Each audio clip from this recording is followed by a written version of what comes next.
Hari itu dimulai seperti hari-hari biasa. Aku terbangun di samping Reza, suamiku, dan aroma kopi yang selalu ia seduh setiap pagi sudah tercium dari dapur. Kami berdua bekerja. Aku sebagai seorang desainer grafis lepas, dan Reza seorang manajer proyek di sebuah perusahaan konstruksi. Pernikahan kami sudah berjalan 5 tahun, dan sejauh ini semuanya terasa baik-baik saja. Kami punya rutinitas, punya candaan internal, dan sesekali bertengkar kecil tentang hal-hal remeh, seperti siapa yang harus mencuci piring atau remote TV yang entah di mana. Pagi itu, Reza bilang ia harus pergi lebih awal karena ada rapat penting di luar kota. Ia mencium keningku, berjanji akan membawakan oleh-oleh dan melesat pergi dengan mobilnya. Aku tersenyum, kembali ke tempat tidur sejenak, menikmati keheningan apartemen kami. Namun, tiba-tiba aku teringat sesuatu. Aku lupa membelikan bekal makan siang yang sudah kubuatkan untuknya. Aku bergegas mengambil bekal itu, menuruni 4 lantai apartemen kami, dan melihat mobil Reza masih terparkir di tempat biasa. Pasti ia masih di bawah, mungkin sedang menelpon seseorang sebelum berangkat.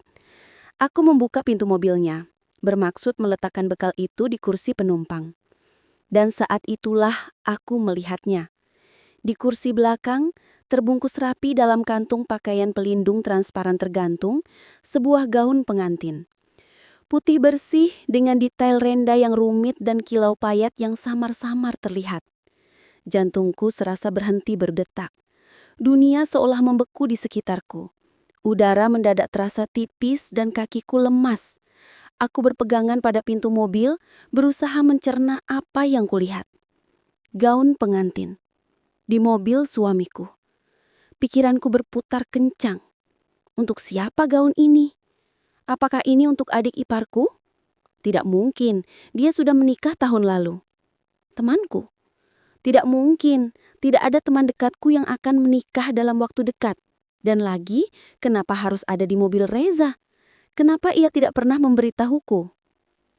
Rasa curiga mulai merayap, perlahan tapi pasti, mengisi setiap sudut benakku.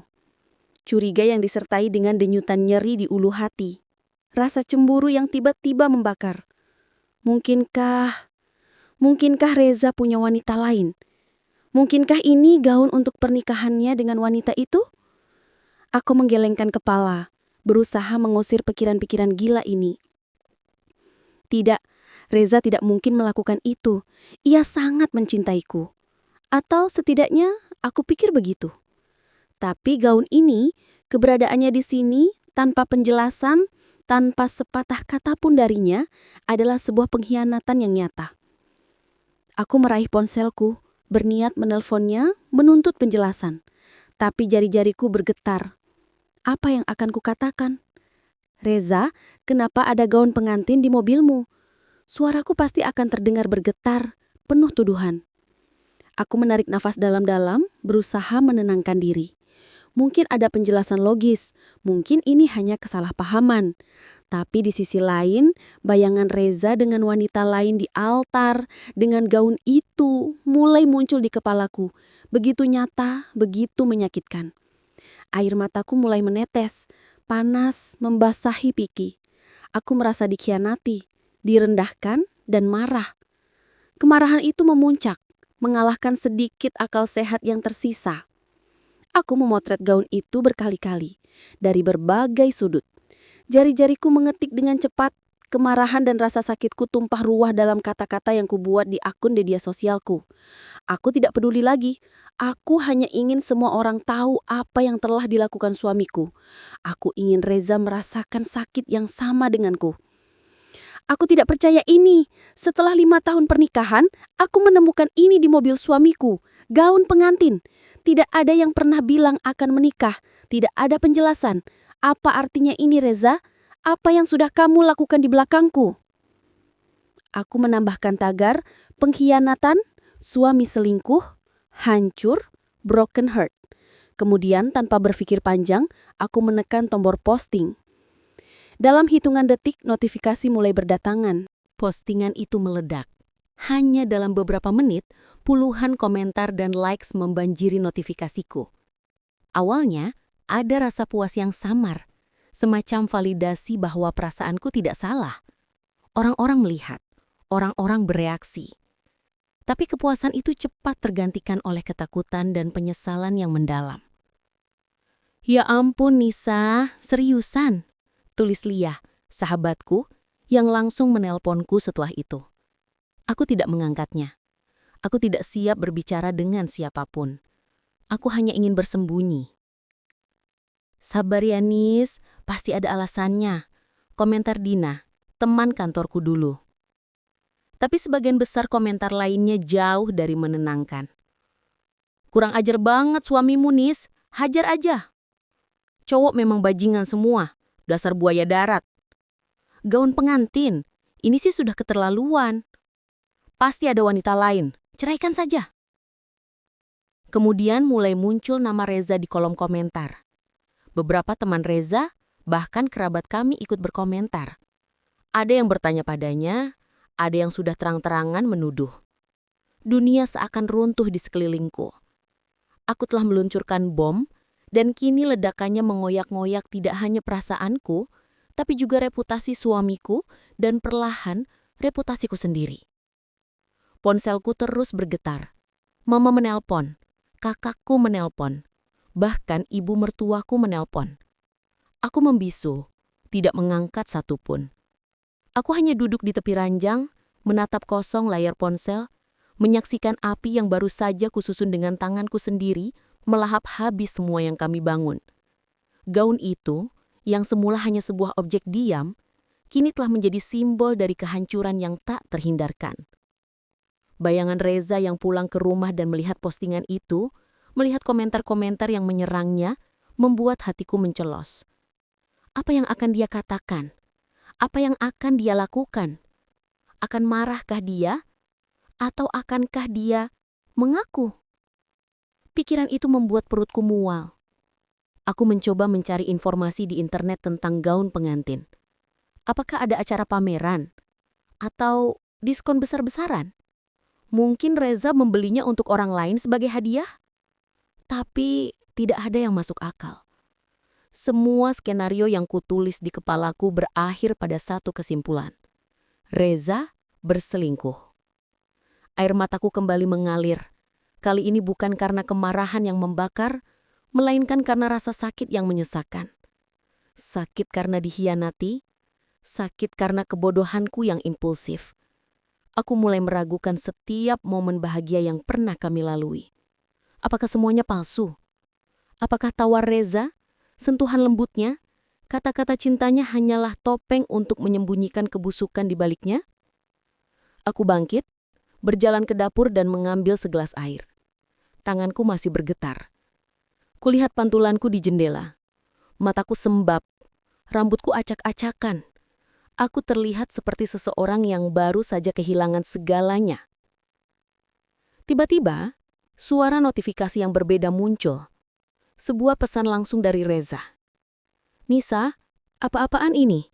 Kamu di mana? Aku sudah di jalan pulang." Jantungku berdebar kencang.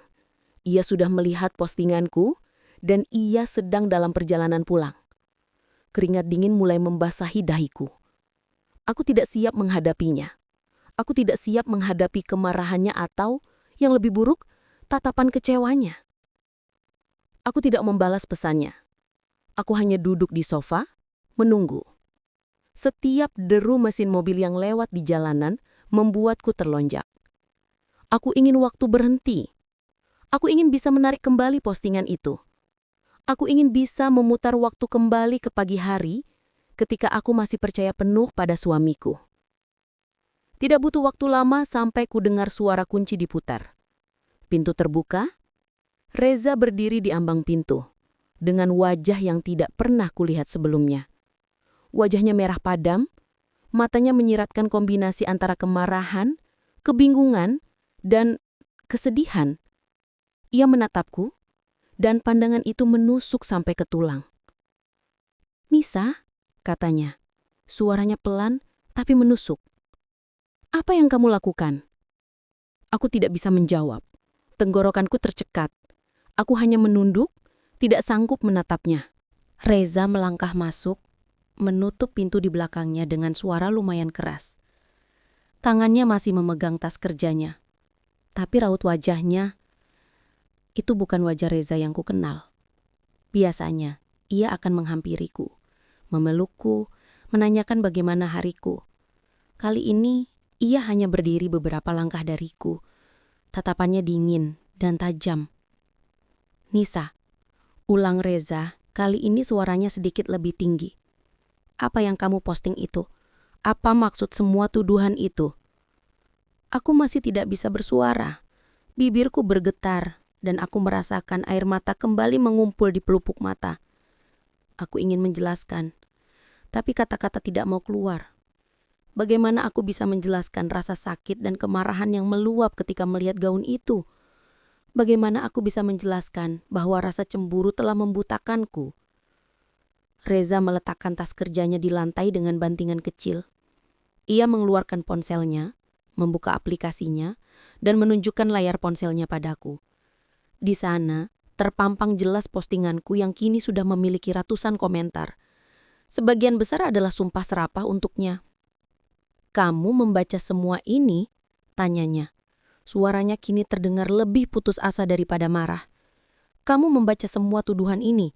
Kenapa, Nisa? Kenapa kamu tidak bicara padaku dulu?"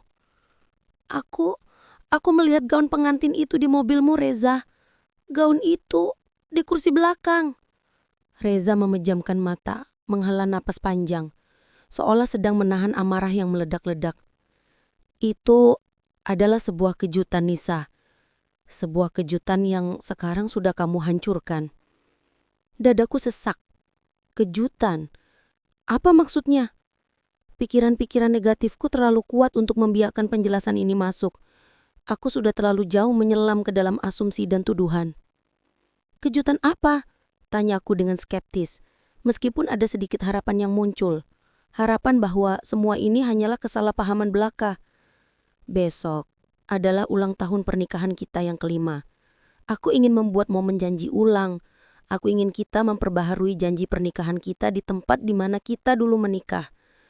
Gaun itu untukmu, Nisa." Dunia seakan berhenti. Kata-kata Reza menghantamku seperti gelombang tsunami. Gaun itu untukku. Janji ulang tahun pernikahan. Semua potongan teka-teki itu mulai menyatu, membentuk gambaran yang sangat berbeda dari apa yang ada di kepalaku. Tanggal ulang tahun pernikahan kami memang besok. Reza memang sempat bertanya-tanya tentang ukuran bajuku beberapa minggu yang lalu, yang kuabaikan sebagai obrolan biasa. Dan ia memang selalu romantis, selalu berusaha membuat kejutan-kejutan kecil. Aku merasa perutku bergejolak.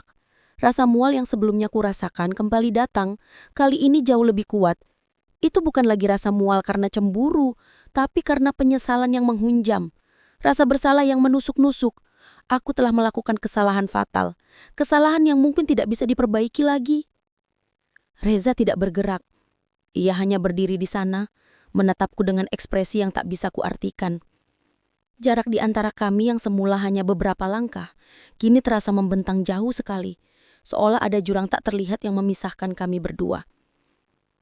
Aku minta maaf. Aku terlalu tergesa-gesa." Reza hanya menghela napas, panjang dan berat. Ia tidak mendekat. Ia tidak memelukku. Ia hanya berdiri di sana.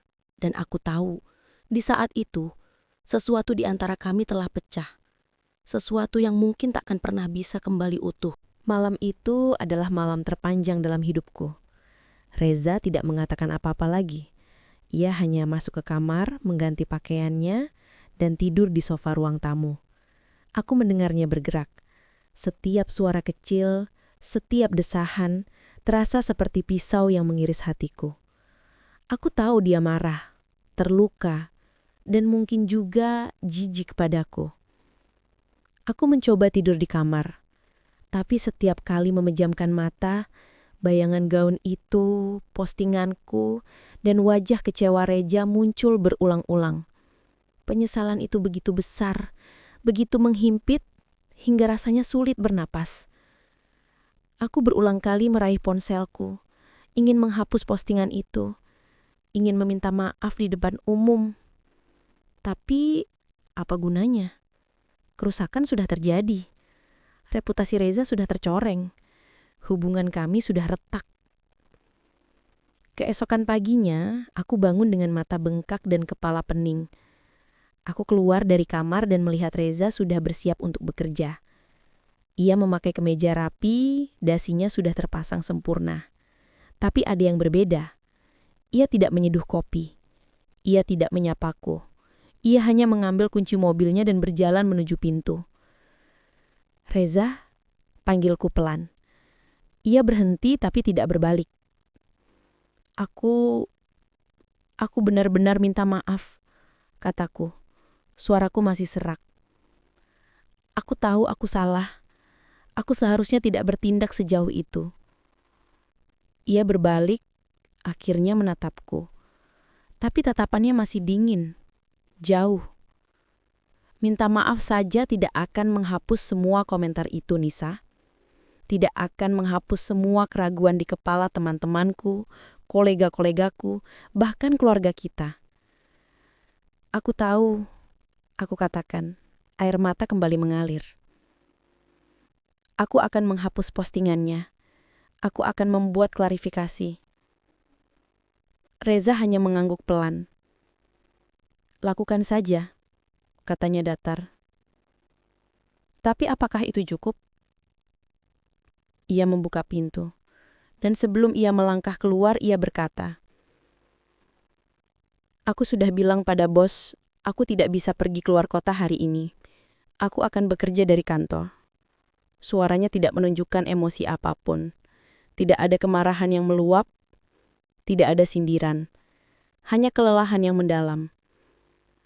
Kemudian ia pergi, meninggalkan kebisuan yang lebih menyakitkan daripada pertengkaran apapun. Kebisuan yang dipenuhi dengan penyesalan dan ketidakpastian. Aku segera membuka media sosialku. Notifikasi masih terus datangan. Ribuan komentar, ribuan likes, puluhan ribu shares. Postingan itu benar-benar viral. Tanganku gemetar saat menekan tombol hapus postingan. Lalu aku mulai mengetik. "Kepada semua teman-teman, keluarga, dan netizen yang sudah melihat postinganku semalam, aku ingin meminta maaf sebesar-besarnya. Aku telah melakukan kesalahan fatal. Gaun pengantin yang kutemukan di mobil Reza adalah bagian dari kejutan ulang tahun pernikahan kami yang kelima. Reza bermaksud untuk memperbaharui janji pernikahan kami, dan gaun itu ia siapkan untukku. Aku terlalu tergesa-gesa mengambil kesimpulan, terlalu cepat menuduh tanpa bertanya terlebih dahulu. Aku sangat menyesali tindakan impulsifku ini. Aku tahu, ini tidak akan menghapus semua yang sudah terjadi. Tapi aku memohon maaf kepada suamiku, Reza, dan kepada semua pihak yang sudah terlanjur tersinggung atau ikut menyerang. Ini murni kesalahanku." Aku menekan tombol posting. Notifikasi mulai berdatangan lagi. Kali ini reaksi netizen terpecah belah. "Astaga Nisa, gimana sih? Makanya jangan langsung nyebar fitnah." Sumpah, aku ikut malu bacanya. Kasihan Reza jadi korban. Pelajaran penting nih buat yang gampang percaya hoax di internet. Syukurlah kalau cuma salah paham. Semoga cepat baikan ya. Beberapa teman dan keluargaku menelpon, mencoba menanyakan keadaanku dan Reza. Aku menjelaskan semuanya dengan suara parau, menahan tangis. Mereka semua memberikan dukungan. Tapi aku tahu, di dalam hati mereka pasti ada keraguan dan kekecewaan. Terutama dari ibu mertuaku. Ia hanya mendengarkan dengan sabar. Tapi suaranya terdengar sangat lesu ketika aku selesai menjelaskan. "Ibu harap kalian bisa menyelesaikan ini, Nisa. Reza sangat terluka." Aku tahu. Aku melihatnya. Aku telah menyakiti pria yang aku cintai lebih dari apapun. Dan yang lebih buruk, aku telah menghancurkan kepercayaan yang selama ini ia berikan padaku. Sepanjang hari, aku hanya berkeliaran di apartemen, mencoba menyibukkan diri dengan pekerjaan. Tapi pikiranku terus melayang pada Reza. Bagaimana perasaannya? Apakah ia akan memaafkanku? Atau apakah kebisuan ini akan terus berlanjut, perlahan-lahan mengikis selipah-selipah hubungan kami? Aku menatap sebuah foto pernikahan kami yang terpajang di dinding. Wajah kami berdua tampak bahagia, penuh cinta, dan di mata kami terpancar janji setia sehidup semati. Sekarang, janji itu terasa begitu rapuh, hancur oleh kesalahpahaman dan tindakan tergesa-gesa. Gaun itu, gaun yang seharusnya menjadi simbol awal yang baru malah menjadi simbol dari kehancuran. Aku tidak tahu bagaimana caranya memperbaiki semua ini. Aku tidak tahu bagaimana caranya mengembalikan kepercayaan yang selama ini telah kubuang begitu saja. Malam itu, Reza pulang seperti biasa. Tapi, suasana di antara kami masih dingin dan kaku. Ia tidak langsung ke sofa. Ia duduk di meja makan, membuka laptop, dan mulai bekerja. Aku mencoba menyajikan makan malam yang sudah kubuat, tapi ia hanya mengambil sedikit dan makan dalam diam. Tidak ada obrolan ringan, tidak ada candaan, hanya suara sendok beradu dengan piring. Kebisuan yang mencekam. Beberapa hari kemudian, keheningan itu pecah. Mama menelpon dan mengundang kami makan malam di rumah. Aku tahu itu adalah upayanya untuk mendamaikan kami, atau setidaknya memahami apa yang sebenarnya terjadi. Reza awalnya menolak, mengatakan ia sibuk. Tapi setelah Mama mendesak, ia akhirnya setuju, meskipun dengan nada enggan. Saat kami tiba di rumah orang tuaku, suasana terasa tegang. Papa, Mama, dan bahkan adik perempuanku, Rani, duduk di ruang tamu dengan ekspresi cemas. Aku merasa seperti terdakwa yang akan diadili. Reza, di sampingku, terlihat tegang, rahangnya mengeras. "Reza, Nisa, sini duduk," kata Mama. Mencoba terdengar ceria, tapi suaranya bergetar. Kami duduk di sofa yang berlawanan dengan mereka. Aku menunduk, tidak sanggup menatap mata siapapun. Aku bisa merasakan tatapan Mama yang penuh kekhawatiran dan tatapan Papa yang kecewa. "Jadi, bisa jelaskan apa yang terjadi?" tanya Papa suaranya berat. Ia adalah pria yang sangat menghargai privasi dan kehormatan keluarga. Postingan viral itu pasti sangat melukainya. Aku mencoba menjelaskan, suaraku pelan dan penuh penyesalan. Aku menceritakan tentang gaun itu, kecurigaanku, postingan impulsifku, dan akhirnya penjelasan Reza. Aku tidak berusaha membela diri. Aku hanya mengakui kesalahanku. Reza tidak banyak bicara. Ia hanya menambahkan detail tentang rencana janji ulangnya. Suaranya datar, tanpa emosi. "Aku hanya ingin membuat Nisa senang," katanya, tatapannya kosong. Tapi ternyata semua itu sia-sia. Mendengar kata-kata itu, hatiku semakin hancur. Bukan kemarahan yang kudengar, tapi rasa putus asa yang dalam. Mama memelukku, mengusap punggungku. "Nisa, kenapa kamu tidak bertanya dulu, Nak? Kenapa harus langsung menuduh di depan umum?" Aku hanya bisa menangis. Aku tidak tahu, Ma. Aku panik. Aku cemburu." Kemudian Papa berbicara. Suaranya lebih lembut, tapi tetap serius. "Nisa, kepercayaan itu fondasi pernikahan. Sekali retak, sulit memperbaikinya. Kamu harus belajar dari ini. Jangan biarkan emosi sesaat menghancurkan apa yang sudah kalian bangun." Rani, adikku, yang biasanya ceria, juga terlihat murung. "Kasihan Mas Reza, Mbak. Semua orang jadi salah paham. Teman-temanku sampai ada yang nanya-nanya." Perkataan mereka, meskipun diucapkan dengan niat baik, terasa seperti belati yang menusuk. Aku tahu mereka benar. Aku tahu aku pantas mendapatkan semua ini. Setelah makan malam yang hening dan berat, kami pamit pulang. Di perjalanan pulang, Reza tetap diam. Tidak ada obrolan di mobil, tidak ada sentuhan. Hanya keheningan yang menyesakkan. Aku menatap keluar jendela, melihat lampu-lampu kota yang seolah ikut meratapi kehancuran yang kubuat. Ketika kami tiba di apartemen, sebelum masuk, Reza tiba-tiba berbicara. "Orang tuaku, mereka juga sudah tahu," katanya tanpa menatapku. "Ibuku sangat kecewa." Nafasku tercekat. Ibu mertua, tentu saja. Aku telah mempermalukan tidak hanya suamiku, tetapi juga keluarganya. Hubunganku dengan ibu mertua selalu baik. Beliau adalah wanita yang hangat dan penuh kasih. Sekarang, Aku telah menghancurkan semua itu. Aku akan menelponnya besok.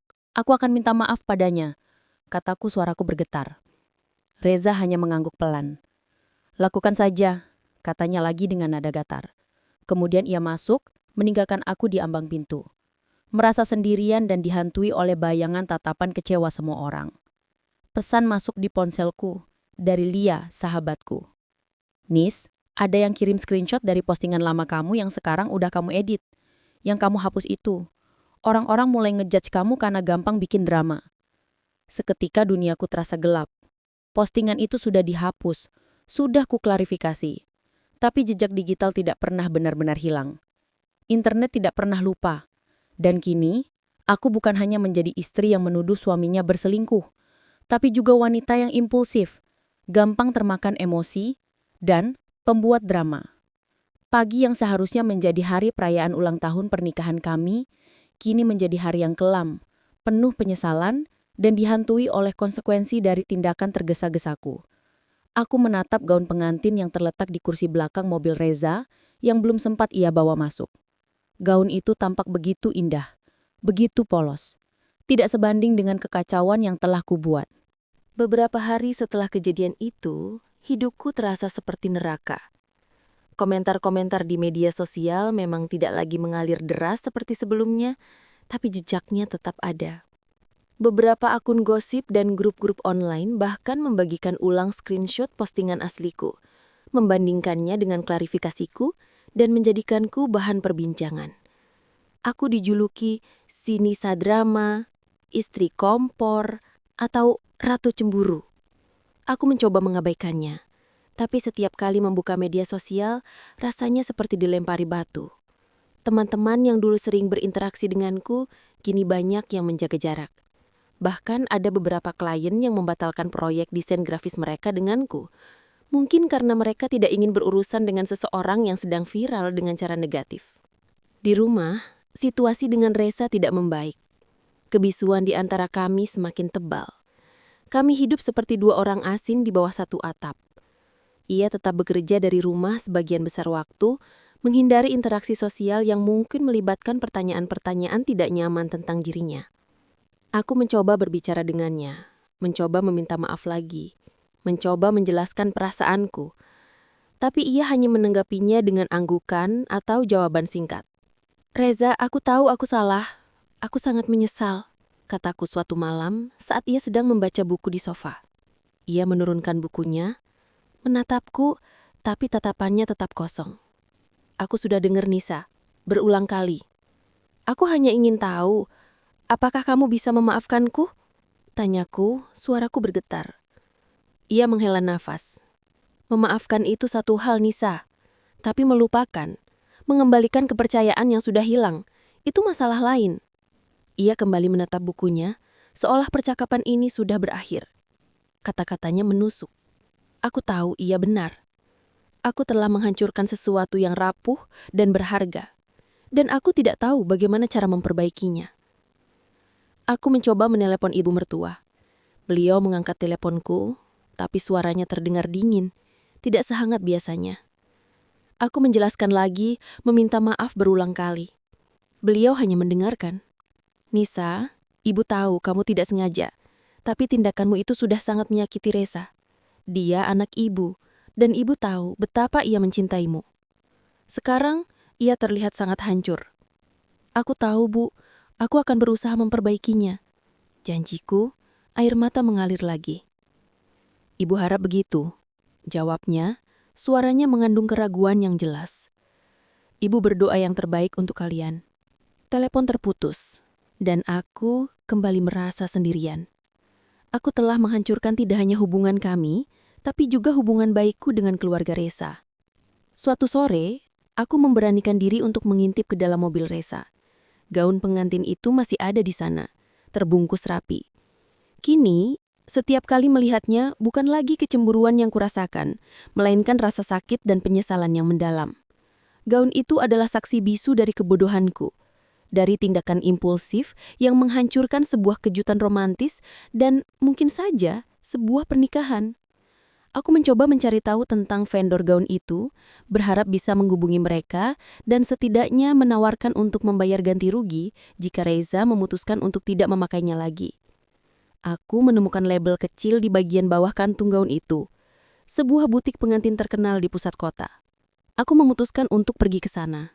Mungkin dengan berbicara dengan mereka, aku bisa memahami detail rencana Reza, dan entah bagaimana, itu bisa menjadi jembatan untuk berkomunikasi dengannya lagi. Aku tidak tahu apa yang kuharapkan. Mungkin hanya sebuah petunjuk, sebuah kesempatan untuk memperbaiki sedikit dari kekacauan yang aku buat. Sesampainya di butik itu, aku berpura-pura menjadi calon pelanggan. Aku bertanya-tanya tentang gaun pengantin, menanyakan model-model terbaru. Aku dengan hati-hati mencoba menanyakan tentang pesanan atas nama Reza. Pegawai butik, seorang wanita parubaya yang ramah, tersenyum padaku. "Ah, Tuan Reza yang tempo hari datang itu ya? Kebetulan sekali, ia memang meminta kami menyiapkan gaun itu untuk kejutan ulang tahun pernikahan." "Iya, saya istrinya," kataku. Berusaha tersenyum, meskipun hatiku sakit. "Bisa saya tahu detail pesanannya?" Pegawai itu kemudian menunjukkan buku catatan mereka. Di sana tertera detail pesanan gaun itu, lengkap dengan tanggal pengambilan dan instruksi khusus dari Reza. "Mohon, siapkan dengan sangat hati-hati. Ini untuk istri saya. Kejutan." Juga ada sebuah kartu ucapan yang belum ditulis, tapi sudah dipersiapkan oleh butik. Di bagian depannya, ada tulisan, "Untuk cintaku, Nisa." Aku memegangnya, merasakan kerutan di bagian tengah, tempat Reza Pati pernah memegangnya. Air mata kembali mengalir. Ini bukan hanya gaun, ini adalah wujud dari cintanya, dari usahanya untuk membuatku bahagia. Dan aku telah menginjak-injaknya, menghancurkannya. Rasa bersalah itu kini terasa begitu nyata, begitu menghimpit, seolah tidak ada celah untuk bernapas. Aku tahu aku harus melakukan sesuatu yang besar, sesuatu yang bisa menunjukkan kepadanya betapa aku menyesal, betapa aku ingin kembali ke masa lalu dan memperbaiki semua ini. Tapi, apa? Bagaimana aku bisa mengembalikan kepercayaan yang telah aku buang begitu saja? Aku meninggalkan butik pengantin itu dengan perasaan yang campur aduk. Satu sisi hatiku terasa hancur, karena semua informasi yang kudapatkan betapa tulus dan romantisnya niat Reza. Sisi lainku merasa ada sedikit harapan. Gaun itu, kartu itu, semuanya adalah bukti cintanya yang masih ada. Jika dia masih mencintaiku, mungkin masih ada jalan untuk memperbaikinya. Malam harinya, aku mencoba mengumpulkan keberanian untuk berbicara lagi dengan Reza. Ia sedang duduk di sofa, menonton televisi, tapi matanya terlihat kosong. Tidak benar-benar fokus pada tayangan di layar. "Reza," panggilku pelan. Ia menoleh. Ekspresinya datar. Aku pergi ke butik gaun pengantin tadi," kataku, suaraku bergetar. Mata Reza sedikit melebar. Ekspresi terkejut muncul sesaat sebelum kembali ke kekosongan. "Untuk apa?" tanyanya. Suaranya sedikit lebih keras dari biasanya. Aku melihat semua detailnya," kataku menahan air mata. "Kartu yang sudah disiapkan, instruksi khususmu. Aku melihat betapa tulusnya niatmu." Aku menarik nafas dalam-dalam. "Aku benar-benar minta maaf, Reza. Aku hancur mengetahui betapa besarnya kesalahan yang sudah kulakukan." Ia mengalihkan pandangannya kembali ke televisi. "Aku tidak tahu apa lagi yang harus kukatakan, Nisa. Itu sudah terjadi." "Aku tahu," kataku, mencoba mendekat, tapi ia tidak bergerak. "Aku tahu, aku tidak bisa menghapus apa yang sudah terjadi, tapi aku ingin memperbaikinya. Aku ingin menunjukkan padamu bahwa aku belajar dari kesalahanku. Aku ingin kamu percaya lagi padaku." Reza mendengus pelan, sebuah suara yang terdengar seperti tawa tanpa humor. "Bagaimana caranya, Nisa? Kamu sudah menghancurkan kepercayaanku di depan semua orang. Kamu memfitnahku. Bagaimana aku bisa percaya padamu lagi?" Kata-katanya menusuk tepat di ulu hatiku. Iya benar, aku telah berbuat fatal. Tapi aku tidak bisa menyerah. "Aku akan mencoba, Reza," kataku, dengan suara yang lebih mantap. "Aku akan mencoba sekuat tenaga. Beri aku satu kesempatan lagi. Izinkan aku memperbaiki semua ini." Reza tidak menjawab. Ia hanya terus menatap televisi, seolah aku tidak ada di sana. Aku tahu, aku tidak bisa memaksanya. Aku tahu proses ini akan sangat panjang dan sulit, tapi setidaknya aku harus mencoba. Malam itu, aku mulai membuat sebuah rencana. Aku tidak bisa hanya meminta maaf. Aku harus bertindak. Aku harus menunjukkan padanya, bukan hanya dengan kata-kata, tapi dengan perbuatan nyata, bahwa aku menyesal dan ingin mengembalikan kepercayaannya. Langkah pertama adalah membersihkan namaku di dunia maya. Aku mulai menghubungi semua teman dan kenalanku yang sempat membagikan postinganku. Aku meminta mereka untuk menghapus postingan tersebut dan jika memungkinkan, membantu menyebarkan klarifikasiku. Beberapa di antaranya bersedia, beberapa menolak, dan beberapa lagi hanya diam. Kemudian, aku fokus pada hal yang paling penting, Reza. Bagaimana caranya aku bisa mengembalikan hari ulang tahun pernikahan kami yang hancur? Bagaimana caranya aku bisa membuatnya merasa dicintai dan dihargai lagi? Aku teringat akan butik pengantin itu. Gaun itu masih di sana. Reza belum mengambilnya kembali. Mungkin itu bisa menjadi awal. Aku mulai merancang ulang sebuah perayaan kecil. Bukan perayaan besar-besaran seperti yang mungkin Reza inginkan, tapi sesuatu yang intim, yang tulus, yang menunjukkan bahwa aku peduli. Aku ingin membuat janji ulang itu tetap terjadi, meskipun hanya di antara kami berdua. Aku menghubungi pemilik butik, menjelaskan situasinya, dan meminta bantuan mereka. Mereka bersimpati dan bersedia membantuku jika Reza akhirnya setuju. Aku juga mencoba mencari koki catering kecil yang bisa menyiapkan makanan kesukaan Reza. Aku bahkan menghubungi seorang fotografer kenalan, berjanji akan menjelaskan semuanya nanti, dan memintanya untuk bersiap-siap untuk sesi foto kejutan. Semuanya harus dilakukan diam-diam, agar Reza tidak curiga. Aku tahu, ia masih sangat terluka, dan aku tidak ingin memberinya harapan palsu atau memaksanya. Rencanaku terasa sangat rapuh, tergantung pada kesediaan Reza untuk sedikit saja membuka hatinya. Aku ingin membuat momen janji ulang itu terjadi, di mana kami bisa menatap mata satu sama lain, dan aku bisa mengucapkan janji setiaku lagi, kali ini dengan pemahaman yang lebih dalam tentang arti kepercayaan dan kesabaran. Aku ingin ia tahu bahwa aku belajar dari kesalahan fatal ini. Aku menyiapkan segalanya dengan hati-hati, di sela-sela pekerjaan dan di tengah kebisuan di apartemen kami. Aku berinvestasi sepenuhnya dalam rencana ini, berharap ini adalah satu-satunya kesempatan untuk menyelamatkan pernikahan kami. Setiap detail kupikirkan matang-matang, mulai dari dekorasi sederhana hingga lagu kesukaan kami. Aku bahkan menulis surat panjang untuk Reza, mengungkapkan semua penyesalan dan perasaanku. Namun, di setiap langkah, ada keraguan yang menghantui. Apakah ini akan berhasil? Apakah Reza akan datang? Ataukah usahaku ini hanya akan memperburuk keadaan, membuat jurang di antara kami semakin lebar? Aku tahu, setelah semua yang aku lakukan, aku tidak pantas mendapatkan pengampunan darinya. Tapi aku harus mencoba, demi cinta kami, demi janji yang pernah kita ucapkan. Seminggu setelah kejadian itu, ketegangan di antara kami mencapai puncaknya. Aku sudah menyiapkan semuanya. Aku memesan tempat di sebuah restoran kecil yang dulu sering kami datangi saat pacaran. Tempat yang memiliki kenangan indah bagi kami. Aku juga sudah meminta bantuan beberapa teman dekat kami yang kupercayai untuk membantu persiapan kecil-kecilan. Mereka tahu situasiku dengan Reza, dan meskipun mereka menyayangkan tindakanku, mereka tetap mendukungku. Aku juga sudah menyiapkan gaun itu. Setelah bernegosiasi dengan butik, mereka bersedia meminjamkan gaun itu kepadaku untuk kejutan ulang tahun pernikahan yang tertunda. Aku ingin Reza melihat bahwa aku serius, bahwa aku menghargai usahanya.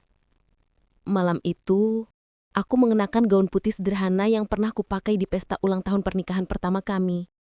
Aku berusaha terlihat tenang, meskipun jantungku berdebar kencang. Aku duduk di ruang tamu, menunggu Reza pulang. Ketika ia masuk, wajahnya menunjukkan kelelahan yang sama seperti hari-hari sebelumnya. Ia menatapku sejenak, terkejut melihat penampilanku, tapi tidak mengatakan apa-apa. "Reza," kataku. Suaraku bergetar. "Aku ingin kita bicara." Ia meletakkan tas kerjanya dan duduk di sofa yang berbeda denganku. "Ada apa lagi, Nisa?" tanyanya. Nada suaranya lelah. Aku tahu kamu masih terluka, dan aku tidak berhak memaksamu. Tapi, aku ingin memberimu satu kesempatan. Kesempatan untuk hari ulang tahun pernikahan kita yang tertunda. Ia menatapku. Ekspresinya sulit dibaca. Aku sudah memesan meja di restoran Pondok Rasa. Lanjutku, menyebut nama restoran langganan kami. Aku sudah mengambil gaun yang kami siapkan untukku. Aku ingin kita melakukan janji ulang itu, Reza. Hanya kita berdua. Aku ingin mengatakan janjiku lagi.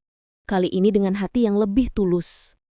Dengan pemahaman yang lebih dalam tentang arti kepercayaan. Reza terdiam. Ia menatap mataku, seolah mencari kebohongan atau paksaan. Aku membiarkannya. Aku tidak akan memaksanya. Keputusan ada di tangannya. Beberapa detik terasa seperti keabadian. Aku menahan napas, menunggu jawabannya. Rasanya seperti seluruh duniaku bergantung pada kata-kata yang akan keluar dari bibirnya. Akhirnya, Reza menghela napas panjang. "Nisa," katanya, suaranya sangat pelan. Aku tidak tahu." Hatiku mencelos. Tapi aku tidak menyerah. "Aku mengerti jika kamu tidak mau, tapi aku mohon, berikan aku kesempatan ini. Beri kita kesempatan ini." Ia berdiri, berjalan ke jendela dan menatap keluar. Punggungnya menghadapku. Aku bisa melihat ketegangan di bahunya. Aku tahu, ia sedang bergulat dengan perasaannya sendiri. "Aku akan menunggu di sana, Reza," kataku. "Aku akan menunggu sampai kapanpun." Aku mengambil tasku dan berjalan menuju pintu. Sebelum aku keluar, aku menoleh ke arahnya. Ia masih membelakangiku. "Jika kamu tidak datang, aku akan mengerti," kataku. Suaraku nyaris berbisik. "Tapi, aku akan selalu mencintaimu, Reza."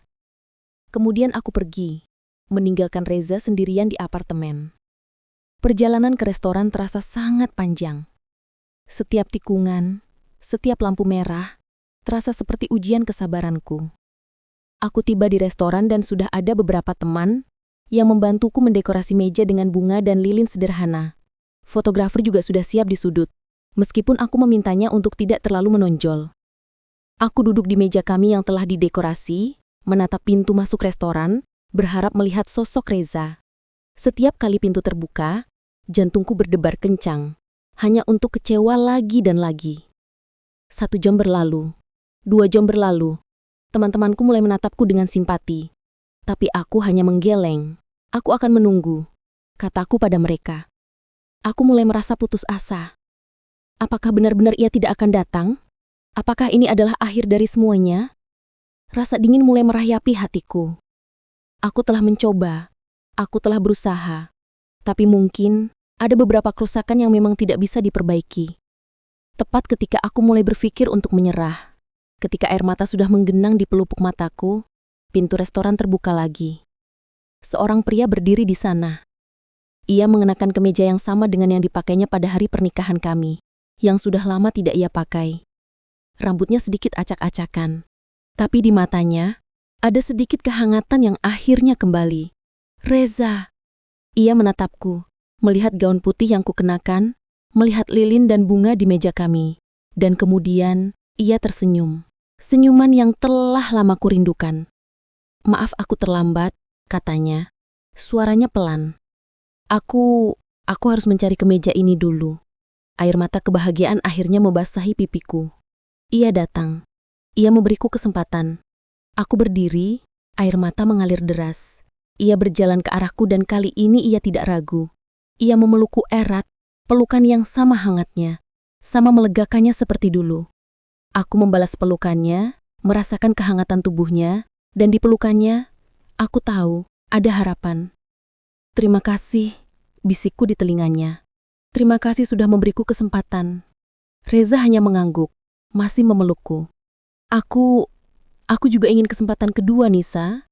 Tapi kita harus berjanji untuk belajar dari ini." Aku mengangguk, menangis bahagia. Aku tahu ini tidak akan mudah. Aku tahu butuh waktu untuk membangun kembali kepercayaan. Tapi setidaknya, malam ini kami punya awal yang baru. Sebuah kesempatan kedua yang kupanjatkan setiap hari. Malam itu, di restoran Pondok Rasa, adalah titik balik kami. Kami tidak lagi berbicara dengan kebisuan yang mematikan. Kami berbicara, berbagi, dan menangis. Reza menceritakan betapa hancurnya ia membaca postinganku. Betapa ia merasa dikhianati dan dipermalukan. Aku mendengarkan, merasakan setiap kata-katanya menusuk, dan hanya bisa meminta maaf lagi dan lagi. Aku juga menceritakan ketakutanku, rasa cemburuku yang buta, dan penyesalanku yang mendalam. Kami membahas bagaimana kami bisa berkomunikasi lebih baik di masa depan, bagaimana kami bisa membangun kepercayaan yang telah retak. Kami bahkan tidak jadi melakukan janji ulang secara formal malam itu. Kami hanya makan, berbicara, dan mencoba memahami satu sama lain lagi. Setelah makan malam, Reza membawaku kembali ke apartemen. Ia akhirnya membawa masuk gaun pengantin yang tergeletak di mobilnya selama seminggu. Aku menyentuh kainnya yang lembut, dan kali ini bukan rasa sakit yang kurasakan, melainkan kehangatan dari cinta Reza. Gaun ini indah sekali, Reza, kataku. Suaraku masih sedikit serak. Ia tersenyum tipis. Aku memilihnya karena aku tahu kamu akan menyukainya. Kami memutuskan untuk menyimpan gaun itu, sebagai pengingat akan pelajaran berharga yang telah kami dapatkan. Sebuah pengingat bahwa komunikasi dan kepercayaan adalah fondasi utama sebuah pernikahan, dan bahwa tindakan impulsif dapat menghancurkan segalanya. Proses pemulihan kami tidak mudah. Luka yang kubuat tidak sembuh dalam semalam. Butuh berhari-hari, berminggu-minggu, bahkan berbulan-bulan. Reza masih terlihat ragu-ragu di beberapa kesempatan. Ia tidak lagi secepat dulu memelukku atau menceritakan segala hal padaku. Ada tembok yang masih berdiri di antara kami, meskipun tidak setebal dulu. Aku berusaha mati-matian untuk membuktikan diriku.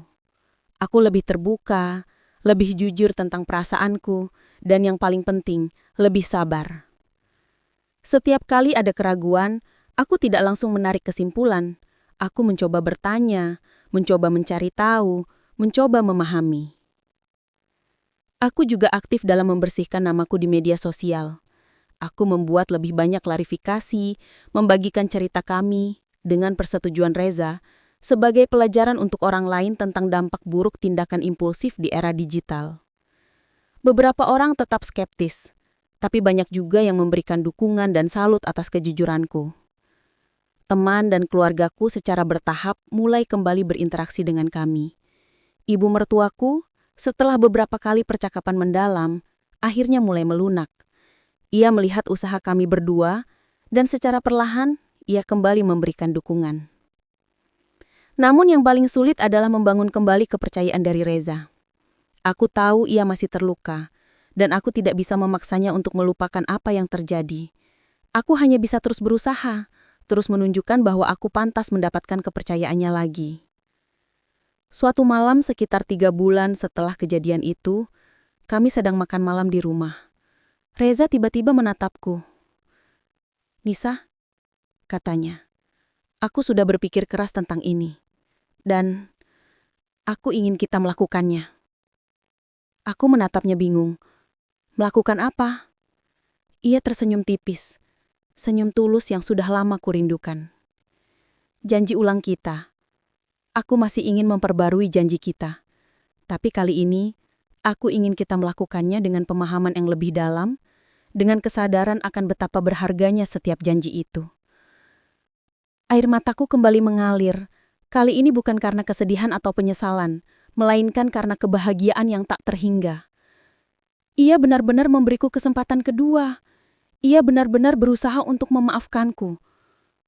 "Aku mau, Reza," kataku. Suaraku bergetar. "Aku sangat mau." Kami mulai merencanakan ulang acara janji ulang itu. Kali ini tidak ada lagi rahasia. Kami merencanakannya bersama, dengan hati-hati, dan dengan penuh cinta. Kami memutuskan untuk membuatnya menjadi acara yang sangat intim. Hanya dihadiri oleh kami berdua dan beberapa orang terdekat yang benar-benar mendukung kami. Gaun pengantin itu, yang dulu menjadi simbol kehancuran, kini akan menjadi simbol harapan. Hari itu akhirnya tiba. Bukan pesta besar dengan ratusan tamu, melainkan sebuah upacara kecil dan intim di taman belakang sebuah villa sewaan, jauh dari keramaian kota. Hanya ada orang tua kami, kedua orang tua Reza, Lia dan Dina sebagai saksi, serta seorang penghulu yang bersedia datang. Suasana terasa damai, penuh kehangatan, dan yang paling penting, penuh dengan cinta yang diperbaharui. Aku mengenakan gaun pengantin yang dulu ditemukan di mobil Reza. Gaun itu pas di tubuhku, seolah memang dirancang untukku. Saat aku melihat diriku di cermin, bukan lagi rasa cemburu atau penyesalan yang membayangi, melainkan rasa syukur yang mendalam. Gaun ini, yang hampir menghancurkan segalanya, kini menjadi simbol dari kesempatan kedua kami. Reza menungguku di bawah sebuah lengkungan bunga mawar putih. Ia mengenakan kemeja dan celana yang sama dengan hari pernikahan kami 5 tahun lalu. Saat aku berjalan mendekat, mata kami bertemu. Tidak ada lagi dinginnya kemarahan atau kekosongan kekecewaan. Yang ada hanyalah kehangatan, pemahaman, dan cinta yang telah melewati badai. "Kamu terlihat sangat cantik," bisiknya saat aku berdiri di sampingnya. Aku tersenyum merasakan air mata kebahagiaan menggenang di mataku. Upacara itu sederhana tapi penuh makna. Kami mengucapkan janji pernikahan kami lagi. Kali ini dengan setiap kata yang terasa lebih dalam, lebih berat, dan lebih tulus. Aku melihat Reza menatapku, dan aku bisa melihat di matanya bahwa ia benar-benar memaafkanku. Ia benar-benar memberiku kesempatan kedua. Saat tiba giliranku mengucapkan janji, suaraku bergetar. "Reza, 5 tahun yang lalu aku berjanji untuk mencintaimu dalam suka dan duka. Hari ini, aku mengulangi janji itu dengan pemahaman yang lebih dalam tentang artinya. Aku belajar bahwa cinta membutuhkan kepercayaan, kesabaran, dan komunikasi. Aku belajar bahwa tindakan tergesa-gesa bisa menghancurkan segalanya. Aku berjanji untuk selalu percaya padamu, untuk selalu mendengarkanmu, dan untuk selalu menempatkan kepercayaan kita di atas segalanya. Aku mencintaimu, Reza, dan aku berterima kasih atas kesempatan ini." Reza memegang tanganku erat. Matanya sedikit berkaca-kaca. "Nisa, kamu adalah duniaku. Kejadian kemarin adalah pelajaran pahit bagi kita berdua. Tapi aku percaya, cinta kita lebih kuat dari kesalahan apapun. Aku percaya pada kita. Aku berjanji untuk selalu melindungimu, untuk selalu bersamamu, dan untuk selalu percaya padamu apapun yang terjadi. Aku mencintaimu." Setelah kami bertukar cincin lagi yang kini terasa lebih berarti, penghulu menyatakan kami resmi lagi. Kami berciuman, dan ciuman itu terasa seperti awal yang baru, seperti janji untuk masa depan yang lebih kuat. Pesta kecil setelahnya dipenuhi tawa dan kebahagiaan. Orang tua kami dan teman-teman kami semua tersenyum, lega melihat kami kembali bersama, lebih kuat dari sebelumnya. Beberapa waktu setelah janji ulang itu, hidup kami kembali normal, namun dengan perubahan besar. Aku menjadi pribadi yang lebih bijaksana, lebih sabar, dan lebih berhati-hati dalam setiap tindakan dan perkataanku, terutama di media sosial. Aku belajar bahwa tidak semua hal perlu diumbar di depan umum, dan bahwa komunikasi pribadi jauh lebih berharga daripada validasi dari netizen. Reza juga banyak berubah. Ia menjadi lebih terbuka denganku, sering menceritakan hal-hal kecil sekalipun agar tidak ada lagi kesalahpahaman. Kami berdua berkomitmen untuk terus bekerja keras dalam menjaga kepercayaan yang telah kami bangun kembali. Gaun pengantin itu kini tergantung rapi di lemari kami, bukan sebagai kenangan pahit, melainkan sebagai pengingat abadi akan pelajaran terpenting dalam pernikahan kami. Pentingnya kepercayaan, bahaya tindakan impulsif, dan kekuatan cinta yang mampu melewati badai. Aku tahu, badai akan selalu datang dalam hidup, tapi kini kami siap menghadapinya bersama, dengan fondasi kepercayaan yang lebih kokoh. Dan aku sangat bersyukur bahwa di balik gaun pengantin itu, tersembunyi sebuah twist yang menyelamatkan pernikahan kami, dan memberi kami kesempatan untuk menulis bab baru dalam kisah cinta kami.